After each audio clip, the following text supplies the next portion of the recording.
ఉత్తర Korea, China, Russia పరిస్థితి ఏంటి sir? China, Russia ఎందుకని ఇరాన్ పక్షాన నిలబడతాయా? యుద్ధంలోకి వచ్చే అవకాశాలు ఉంటాయా? రైట్. ఈ యుద్ధం డైరెక్ట్ గా నేరుగా యుద్ధంలోకి వస్తాయా రాదా సందేహమే కానీ, బట్ చైనా వెపన్స్ ని ఇరాన్ అడిగినట్టుగా తెలుస్తోంది. రష్యా గాని, చైనా గాని మిలిటరీ పరమైన సాయము లేదా ఆయుధాల పరమైనటువంటి సాయం ఏమైనా ఇస్తాయా? ముఖ్యంగా ఈ ఉక్రెయిన్ రష్యా యుద్ధం జరిగినప్పుడు యుక్రెయిన్ కి వెస్టర్న్ దేశాలు ఎలాగైతే సపోర్టివ్ గా నిలిచాయో ఇప్పుడు అట్లాంటి వాతావరణం ఉంటుందా? దీంట్లో రెండు అంశాలు ఉన్నాయి. ఒకటి, యుక్రెయిన్ సంబంధించినటువంటి పరిస్థితులలో యుక్రెయిన్ ఎయిర్ స్పేస్ అన్నది ఇప్పుడు కూడా ఓపెన్ ఉంది. వాళ్ళ ల్యాండ్ బార్డర్స్ ఓపెన్ ఉంది. రష్యా ఎయిర్ సుపీరియారిటీ సాధించలేకపోయింది. ఈ రోజు అక్కడ ఏదైనా కనుక ఎయిర్ క్రాఫ్ట్ వచ్చి కీవ్ లో ల్యాండ్ అవుతుంటే దాన్ని షూట్ డౌన్ చేయగలిగిన కెపాసిటీ ఈ రోజు రష్యాకి లేదు. అలాగే రోడ్, రైల్ ద్వారా వాళ్ళకు ఆయుధ సామాగ్రి సరఫరా అవుతుంటే దాన్ని రష్యా ఆపలేకపోతుంది. ఇది కీలకమైనటువంటి అంశం అక్కడ. అందుకనే నేటో అన్ని అస్త్రాలు, అంత శక్తిని వీళ్ళకి ట్రాన్స్ఫర్ చేస్తూ ఉంటే ఆ అస్త్రాలను వాడుకుని యుక్రెయిన్ రష్యా యుద్ధం చేయగలుగుతుంది. అదే కనుక ఎయిర్ సుపీరియారిటీ సాధించి మొత్తం యుక్రెయిన్ ఎయిర్ స్పేస్ లో ఏ ఎయిర్ క్రాఫ్ట్ రాలేదు, ఆ దేశంలోకి ఏ ట్రైన్ కానీ బస్సు కానీ ఎంటర్ అవ్వలేదు అన్నటువంటి ఒక పరిస్థితి రష్యా తెచ్చి ఉండింటే కనుక ఎప్పుడో యుక్రెయిన్ సరెండర్ అయిపోయింది. సప్లై చైన్ లాజిస్టిక్స్ వాళ్ళని కట్ చేయలేకపోయారు. ఈరోజు ఇరాన్ లో అది పరిస్థితి కాదు. ఈరోజు ఇరాన్ ఎయిర్ స్పేస్ మొత్తం బ్లాక్ అయిపోయింది. ఇప్పుడు చైనా కానీ రష్యా కానీ వీళ్ళకి ఏమైనా సప్లై చేయాలంటే కనుక ఎయిర్ స్పేస్ వాడుకోవాలి, లేదా సముద్రంలో వెళ్ళాలి. సముద్రంలో వెళ్ళేటువంటి పరిస్థితి లేదు, ఎయిర్ క్రాఫ్ట్ వచ్చే పరిస్థితి లేదు. కాబట్టి కొత్త ఆయుధ సామాగ్రి ఇరాన్ కి సరఫరా చేయాలంటే ఎలా చేస్తారు?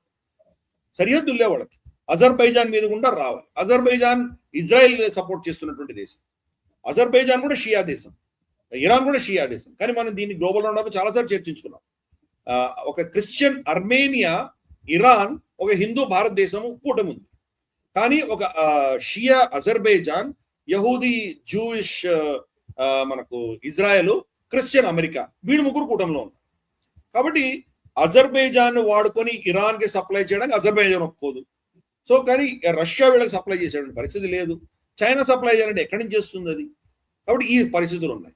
ఇన్ఫాక్ట్ లేటెస్ట్ మనకు వస్తున్న ఇన్ఫర్మేషన్ ఏంటంటే కనుక బలూచిస్తాన్ ప్రాంతంలో ఉన్నటువంటి రన్వేలు, వీళ్ళ స్థావరాలు ఏవైతే ఉన్నాయో, ఇంక్లూడింగ్ గ్వాదర్ ఏదైతే చైనా కట్టించిందో గ్వాదర్ ఎయిర్పోర్ట్ ను కూడా అమెరికా వాడుకుంటుంది. వాళ్ళ డ్రోన్స్ కానీ వాళ్ళ మిగతా ఎయిర్ క్రాఫ్ట్స్ కానీ ట్రాన్స్పాండర్లు ఆఫ్ చేసేసి అక్కడ వెళ్తున్నాయి.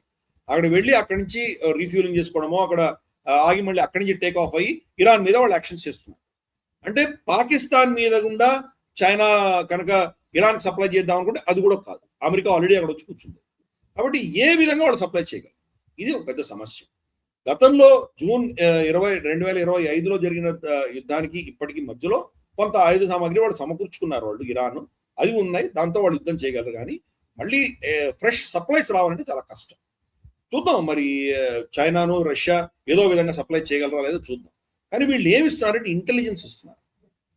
రష్యా, అమెరికన్ స్థావరాలు ఎక్కడ ఉన్నాయి, ఇజ్రాయెల్ ఎక్కడి నుంచి ఏం చేస్తాం, శాటిలైట్ లైవ్ ఫీడ్ ఇవ్వడం కావచ్చు, లేదా వాళ్ళకి టార్గెట్స్ ఎక్కడెక్కడ ఉన్నాయి, ఎలా అటాక్ చేయాలి, ఇటువంటి లాజిస్టిక్ సపోర్ట్, అటువంటి పరోక్షంగా సపోర్ట్ ఇస్తున్నారు ఈ రెండు దేశాలు ఇస్తున్నాయి.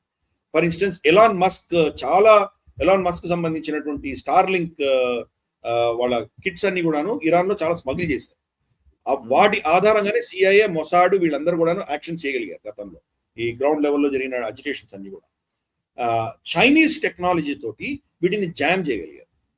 సో వాళ్ళు బ్లూటూత్ టెక్నాలజీ తీసుకెళ్లి, చైనీస్ టెక్నాలజీ తీసుకెళ్లి వీధుల్లో తిరుగుతుంటే ఎక్కడెక్కడ ఈ శాటిలైట్ డిష్లు ఉన్నాయో అని వాళ్ళకి అర్థమైపోయి వెళ్ళి దాన్ని సీజ్ చేయడము, వాళ్ళని అరెస్ట్ చేయడము, కొంతమంది చంపేశారు. దాంతో ఎలాన్ మస్క్ యొక్క స్టార్ లింక్స్ అక్కడ పని చేయట్లేదు. ఆల్మోస్ట్ నథింగ్, 95% స్టాప్ చేయగలిగారు. ఇటువంటి సపోర్ట్ చైనాను రష్యా ఇవ్వగలదు. కానీ ఆయుధ సామాగ్రి అన్నది బహుశా అంత పెద్ద మోతాదున రాకపోవచ్చు. ఇంకో కీలకమైంది ఏంటంటే నికోలాస్ మడోరోని ఎత్తుకుపోయారు. చైనా వచ్చి ఏం చేయగలిగింది? ఏం చేయలేకపోయింది. ఈరోజు క్యూబాలో ఆయిల్ క్రైసిస్ ఉంది.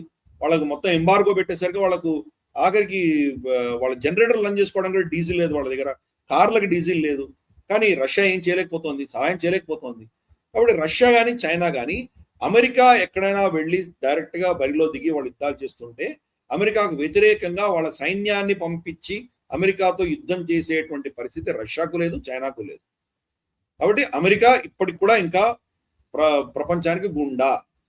వాళ్ళ యొక్క శక్తి ఇప్పటికి కూడా వాళ్ళు వరల్డ్ సూపర్ పవర్, దాన్ని ఎవరు డినై చేయలేరు. కాకపోతే నేను పదే చెప్తున్నాను, టాక్టికల్ గా అమెరికా గెలిచినా కానీ స్ట్రాటజిక్ గా ఓడిపోతుంది. క్రమేపీ డాలర్ నుంచి అందరు బయటికి వెళ్ళిపోతారు, క్రమేపీ వీళ్ళ రూల్స్ బేస్డ్ సిస్టమ్ నుంచి బయటికి వెళ్ళిపోతారు, కొత్త రూల్స్ వాళ్ళు ఎస్టాబ్లిష్ చేస్తారు. కాబట్టి 5, 10, 15 ఏళ్లలో అమెరికా యొక్క వర్చస్సు పోతుంది, అమెరికా మీద నమ్మకం క్షీణిస్తుంది. అది మేజర్ ఇంపాక్ట్ అమెరికాకి. ఈ రోజు ఏదో చిన్న యుద్ధాలు సాధించినంత మాత్రాన దీర్ఘకాలీనంగా వాళ్ళు దీన్ని సస్టైన్ చేయలేరు అన్నది నా ఆర్గ్యుమెంట్. ఈ వీడియో మీకు నచ్చినట్టయితే లైక్ చేయండి, 10 మందికి షేర్ చేయండి. అలాగే కామెంట్ల రూపంలో మీ అభిప్రాయాలను మాతో పంచుకోండి. Nationalist hub group of channels ను సబ్స్క్రైబ్ చేసుకుని తెలుగునాట జాతీయవాద జర్నలిజాన్ని ప్రోత్సహించండి. ఈ వీడియో కింద ఉన్న బెల్ ఐకాన్ పై క్లిక్ చేయడం మర్చిపోవద్దు.